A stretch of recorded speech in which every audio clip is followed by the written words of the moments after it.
कौमी सलामती कमेटी के अहम इजलास में पीटीआई की अदम शिरकत, दबाव और सियासी ब्लैकमेलिंग का एक और वाकया है। आम तौर पर ऐसे मौके पर तमाम सियासी जमातें इख्तलाफात भुलाकर मुल्क की सालमियत पर मुत्तहिद हो जाती हैं। एपीएस का वाकया इसकी एक वाज़ेह मिसाल है, जब तमाम सियासी जमातों और पाकिस्तान की अवाम ने पाक फौज के साथ मिलकर इस चैलेंज का मुकाबला किया था। बट अनफॉर्चुनेटली आज के इजलास में पीटीआई ने अपनी रिवायती हठधर्मी का मुजाहरा करते हुए इसे भी सियासत की नजर कर दिया। पहले पीटीआई ने बैरिस्टर गौहर समेत दीगर रहनुमाओं के हमरा इजलास में शिरकत की हामी भरी थी, मगर रात गए एलामिया जारी हुआ। हस्बे रिवायत पीटीआई ने यू टर्न लेते हुए कौमी सलामती इजलास से पहले बानी पीटीआई से मुलाकात कराने का मुतालबा किया। यह भी कहा गया कि बानी पीटीआई को पैरोल पे रिहा करके इजलास में शरीक किया जाए। जराये के मुताबिक महमूद खान अचकजई और राजा नासिर अब्बास के बॉयकॉट की वजह से पीटीआई दबाव का शिकार हो गई थी और यही सियासी ब्लैकमेलिंग इजलास में ना जाने की असल वजह बनी है।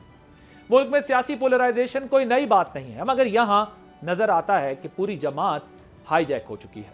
दो ऐसे सियासी किरदार जिनका पीटीआई से कोई ताल्लुक नहीं, उनके बॉयकॉट के बाद सियासी दबाव का शिकार होकर फैसले करना जाहिर करता है कि अब पीटीआई में कोई फैसला साज क़यादत बाकी नहीं, जबकि पीटीआई के अरकान असम्बली और बानी में कोई ज्यादा हम आहंगी भी नजर नहीं आ रही।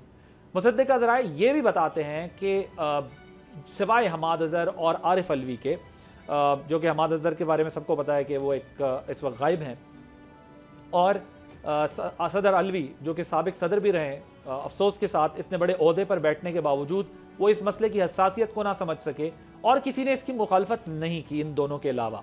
और इस इजलास में शिरकत के लिए तमाम लोग जो है वो पीटीआई के राजी थे, मगर सियासी दबाव की वजह से अब फैसले जमात नहीं कर रही बल्कि कोई और कर रहा है।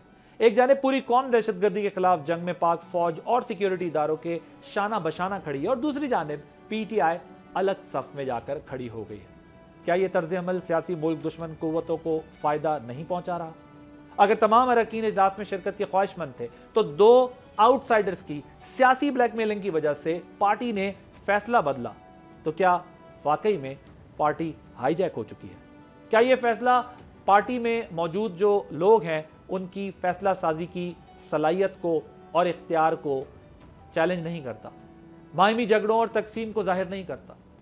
अब यहां पर यह सवाल भी अहम है कि क्या बानी पीटीआई इस फैसले से वाकिफ भी थे या नहीं, और अगर थे तो क्या पार्टी अरकान के फैसले पर ऐसे दो अफराद के फैसले को तरजीह दी गई जो पार्टी का हिस्सा तक नहीं?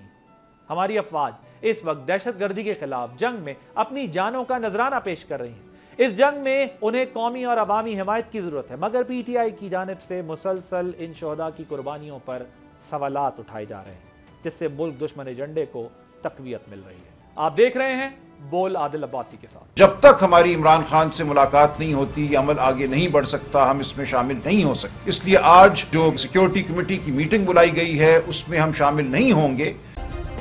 सब्सक्राइब करें और बेल दबाएं ताकि कोई खबर रह न जाए।